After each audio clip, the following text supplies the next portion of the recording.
It's going to be crazy, man. I'll tell you what, it was really fun talking to Coach Vermeil earlier and talking about him being a better coach. And he thought he wasn't a better coach. He just became a better administrator in St. Louis than he was in Philadelphia. He goes, I'll tell you what, though, when he was in Kansas City, he did this. Before I get Mike Quick on, this is what he said. So I got to give it to Mike Quick for playing in front of the Eagle fans. And he said this, hey, when I lost the game in Kansas City, everyone went, don't worry, coach. You get them next week. In Philadelphia, he went like this. It's not quite what they said. Let's bring in our friend Mike Quick. He joins us now here, and he does a great job.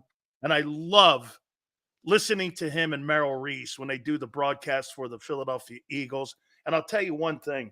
I get Merrill on here.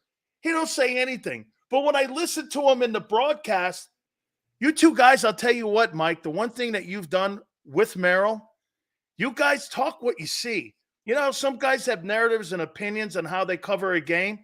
Yeah. You see something, and you totally come from a player's perspective. That's got to be one of the truly great relationships that you have had, and it's a great team you guys have there calling Eagle games. Yeah, thanks, Dan. I've been very fortunate.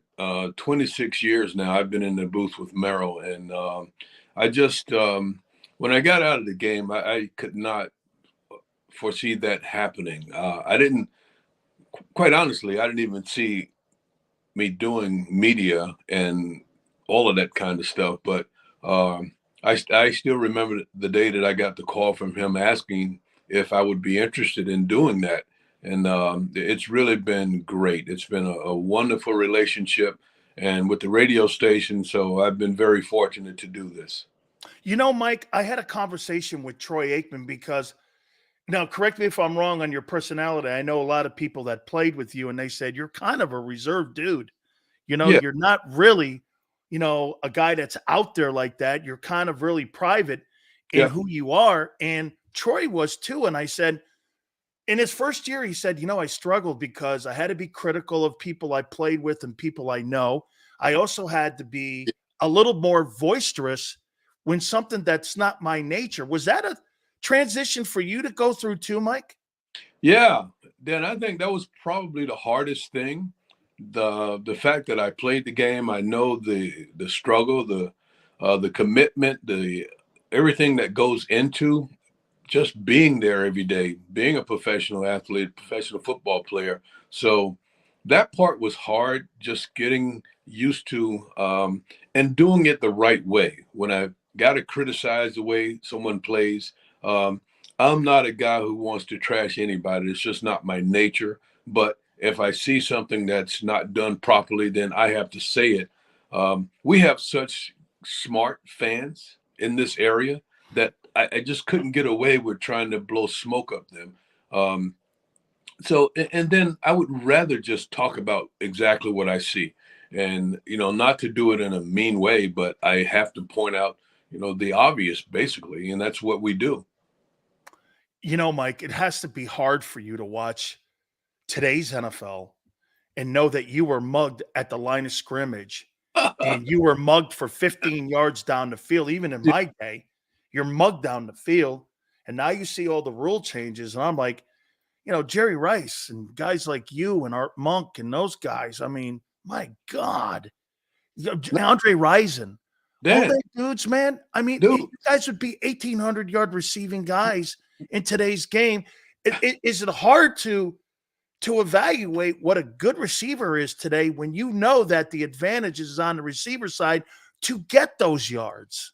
Yeah, but you still have to be able to get, as everyone talks about, separation. You got to be able to catch the ball. You got to be able to read defenses.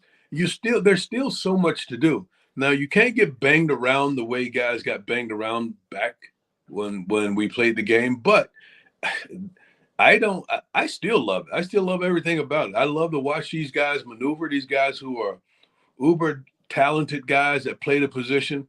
It's fun for me to watch each and every one of them. Yeah, the style of game has changed a bit, but it's still football. And when I see a guy who's the artist that some of these guys are, like DeVonta Smith. I mean, just to see, I just think watching him is like poetry in motion. I love the position, and these guys who are really, really good at it, are really skillful at doing what they do. It's fun to watch. Yeah. And I just, so yeah, I've been around the game a long, long time, but I have no problem with adjusting to what is now and not being stuck in like what it used to be. And this is the way the game should be played, blah, blah. I'm not that. I sound like, oh man, get off my lawn, guy. Okay, I get. Hey, my lawn. I get it here. All right, Mike. We had Keith Byers on last week, and he said something pretty interesting about the Eagles. He thought that the Eagles weren't playing championship football from Thanksgiving on because they weren't spreading the ball around. They weren't sacrificing for one another, especially in the passing game. And he noted this, and I put out the stats to him. I go, they threw to the numbers. Jalen had 8 quarterback rating across the middle of the field. That probably had a lot to do with Goddard being injured. But they became so predictable that they really weren't really a good offense, yet people were putting numbers up, but they weren't getting the most important thing, Mike, wins. What, in your opinion, happened from Thanksgiving on last year?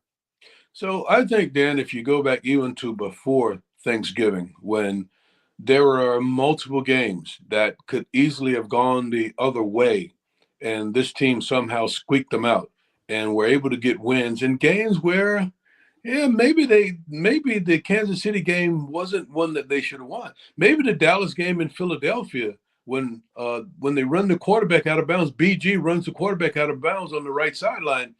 There were games along the way that, if you go back and examine them, maybe they shouldn't have won some of those games. But I think teams did catch up to them late in the season and start to understand where they were predictable and able to attack them. And it just looked bad down the stretch. There's no other way to put it. They looked bad down the stretch. They just didn't. I don't think fundamentally they stuck to the things that they should have stuck to and just didn't play good, sound, fundamental ball. I think it begins there. It's so hard because there's so many things that contribute to the way they play down the stretch. But your quarterback didn't play well. It wasn't the best of a coaching situation on either side of the ball. There's so many elements that go into when you drop that hard. There's so many elements that go into that. Mike, the loss of Jason Kelce, I could make the argument that the left tackle position is vital in the protecting of the blind side of the quarterback. But when you have a guy like that gets on the third level, he sets the blocking protection for your quarterback. You've got a new OC coming in. Yeah. I mean, his loss will affect Jalen Hurts in a high volume way. Is that a real concern going into this offseason here and I'm not saying Camp can't play, but that's a Hall of Fame player. And, you're going to a really good player, but that's a Hall of Fame player, Mike. I mean, how much of a issue do you think that plays into their mind? So I understand what they've lost in Jason because he, like you said, he's Hall of Fame type player. He's an unbelievable leader, very smart, able to see things happen before they happen. He has that what they talked about Gretzky so much, that he could get out ahead of the play because he could see it happen before it happens. Jason was that kind of guy, and certainly a brilliant guy at the line of scrimmage.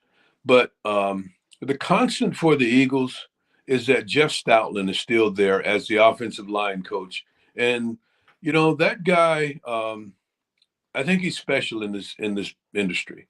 I think he's a guy that knows talent. He knows how to pick guys that a lot of people will overlook, and he knows how to get the best out of those guys. So that's where I lean when you get to this situation where you're going to lose. And Kelce, he's doing the best thing for himself, and to have had the career that he's had and now be able to walk away and kind of get into the media and still make the same type of money. It's a smart thing to do for him. I believe because I've seen it happen over and over. When you've got a guy like a Jeff Stoutland, you've got the talent that they have on the offensive line. I think they will find a way to make this thing work and secure Jalen behind center. You really think he's retired? Yeah. Come on. Hey, Mike, you don't think that if they're in a playoff run, somebody gets nicked up a little bit, and all of a sudden you got Stoutland going, hey, we're 8-2, I don't know. What do you think here? I mean, right? Yeah. So as soon as it happened, I thought about that. I'm thinking, I know he can play still. He still has the ability Yeah. to play. But at this stage in his life, I don't see that happening, him coming back. So I don't know if you saw the documentary that he did the year before, but I thought it was brilliantly done. I thought his wife was outstanding in it. But I think it pulls back the curtains on a lot of the things that we deal with, and especially a guy at the tail end of his career, having to take do all the acupuncture treatments, to take the shots, and to do all of these things that you have to do to just practice, to get ready for games. At some point, it takes a toll on you. It takes a toll on your family. So I'm glad that he's in the position that he's in, that now he's got media outlets clamoring for his services to be a part of what they do. So I think it's a win for Kelce. And I think he's going to still be around. So we're still going to see him. But at some point, you have to turn that page and go to the next chapter. How hard was it for you to turn that page? Did you Yeah. think about coming back at all anytime? I'm sure you got calls at the end of it. I mean, was it hard for you? It wasn't as hard for me because I was busted up. Jason's not as busted up as I Nope. was. When it was time for me to go, I was busted up and I knew it was time to go. You're done. So you went like this. You took a bow out. You didn't. I got it. Yeah. You took a knee basically. Yeah, my body was shot, and it's time to go to the house. I'm done. Yes. Yeah. All right. Let me ask you this about Barkley. Now, Mike, there's so many mouths to feed in this offense now. Yeah. I mean, you've got AJ here, DeVonta, Goddard. Now you've got, and for the first time, really, maybe since Shady, you got a top flight back there where now all of a sudden you've got to figure out how you're going to feed everyone because you've got a lot of guys out there, especially AJ Brown, a lot of egos, a lot of targets. 36% of the targets were to AJ. I mean, how important is this offseason in your opinion when it comes to something that they really don't take a priority in, when these OTAs or the mini camps or even the exhibition games, to really get everybody on page, Mike? I mean, when me and you played, we played 6 exhibition games. Yeah. There were 3 of days, you kind of worked on everything, including your weight, what have you. These guys they're not out there long enough like that. How much of a priority do you think this offseason is for that? But Dan, they're getting mental reps. Oh, yeah, right. Okay. So I think it's big because Kellen Moore is going to bring in a new offense, a whole complete new system, and for that reason, it's really important, the offseason, the OTAs, and guys are going to have to spend a lot of time just making sure that they get the details, the nuances of what they want to do. You know how in the first part of the season in training camp, they throw everything in a book. You end up going over the installs every day. It's different. It's loading up the entire book. But once you get into football, when you're game planning for teams, then it's just specific to that team. So with that in mind, I think there's going to be enough time when you go through the OTAs and the preseason that you'll get it down. And the good thing about these guys, this staff, and what I've noticed is you've got a lot of really good teachers. And that's really what football is. It's teaching. You got to teach guys. You've got these world-class athletes, but now you have to sit them down and teach them what you need to get out of them for your purposes. Couple last questions for you, Mike. Are there too many, again, not to go into the weeds here with all the people that they've signed, but because they've signed a ton of guys. Yeah. Do you worry about too many new people that come onto a roster. I've always said this, Mike, the teams that don't make a lot of moves are the teams that are traditionally the good ones, and those are the ones that are going to be the most consistent ones. And you top that off with 2 new coordinators, Yeah. albeit Fangio was a consultant a year ago, so that kind of is maybe going to be a better transition for him. But does that concern you at all that there's a lot of new faces coming onto the roster? Yeah, I think, but every year there's turnover like this. And we've seen it in Philadelphia. And quite honestly, I think Howie's been pretty good at it for the most part. When you look at the success, and we're spoiled with success in Philadelphia because we've had a lot of really good years. Now we can go back and pick out areas and years that they didn't get to the playoffs or didn't go deep into the playoffs, and that's always the case. But in general, we've had a lot of really good success around here, and I think when let's say we go back to the year that they won the Super Bowl. When Howie went into free agency and he was able to get the guys that made such an impact in that. Yeah. So that, I just think that when you see that there are weak areas, and that's kind of what he was able to address this offseason. Your third wide receiver needed to be addressed. The safety spot needed to be addressed. Linebackers needed to be addressed. And especially when you know that the draft is a crapshoot. The draft, it's a chance, it's an educated, it's a calculated chance and risk, but you know that you're risking. At least when you go into free agency, you've seen what guys can produce at this level.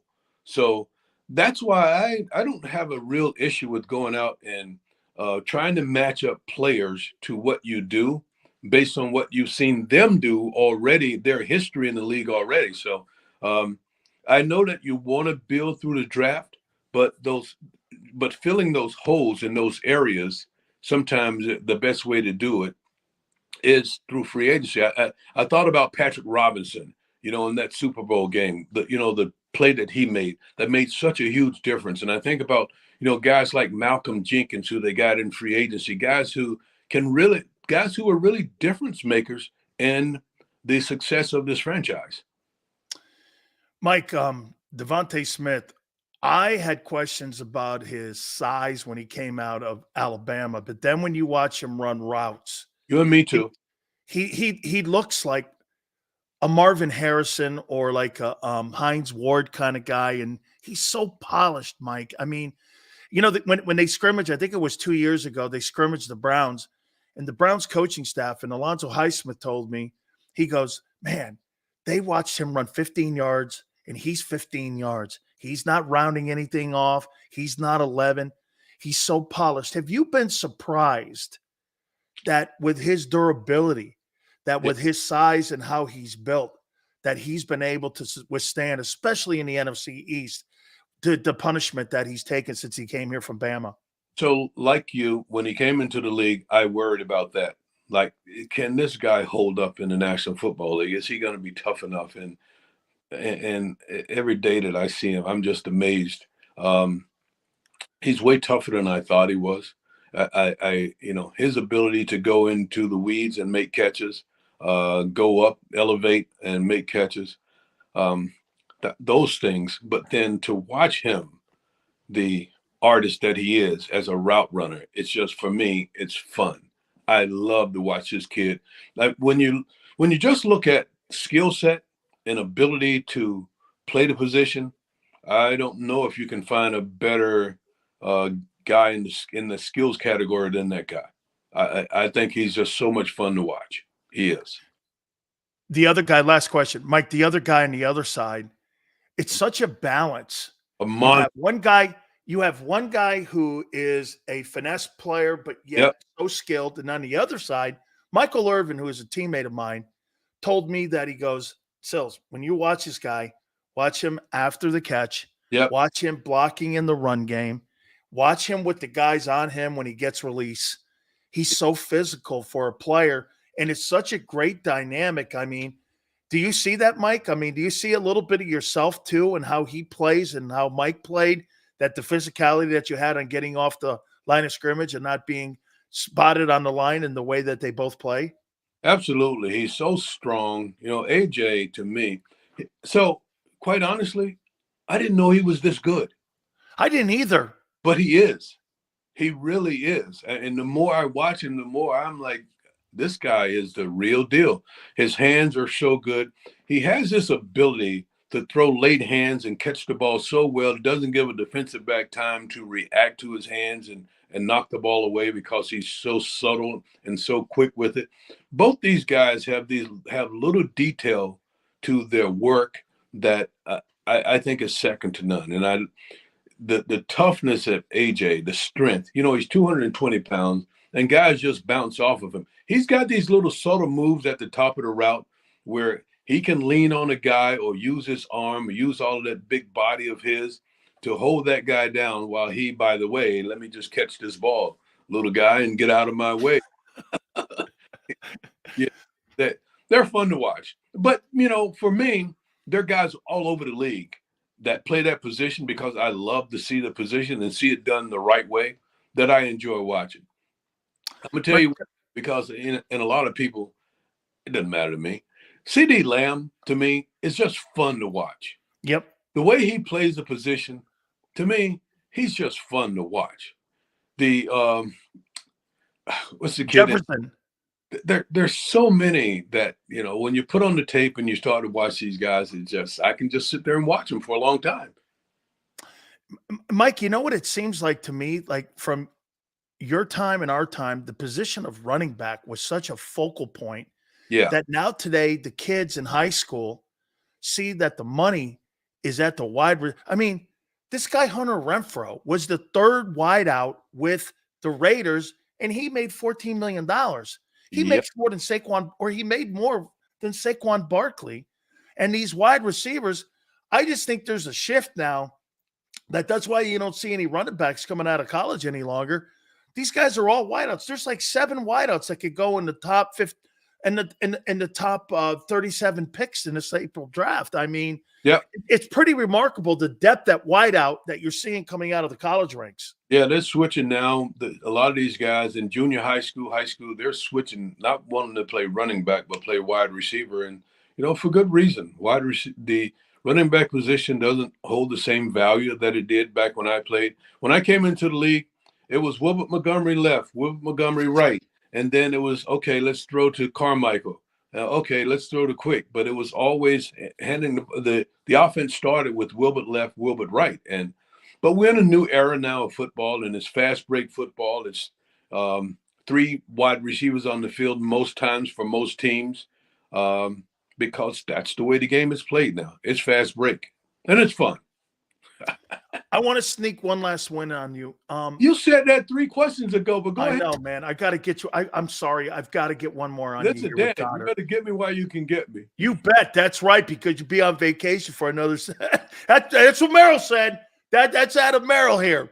Yeah. But by the way, Dallas Goedert, are you concerned that he doesn't give you a full season, that you can't really build a game plan or him into the game plan, that he's not there the last couple of years and really pretty much his career? He's missed 25% of his career, Mike. I mean, is that concerning to you? Well, you have to build him into the game plan because he's that dynamic of a player. He makes the offense that much more difficult to defend. But yes, you do. But it's football. You have to have a contingency plan for everybody that's on the field. You know, yeah, Dallas, you don't want to see him go down nearly as much as he has because he's so talented. But you just have to have a plan for that. And that's normal. It's football.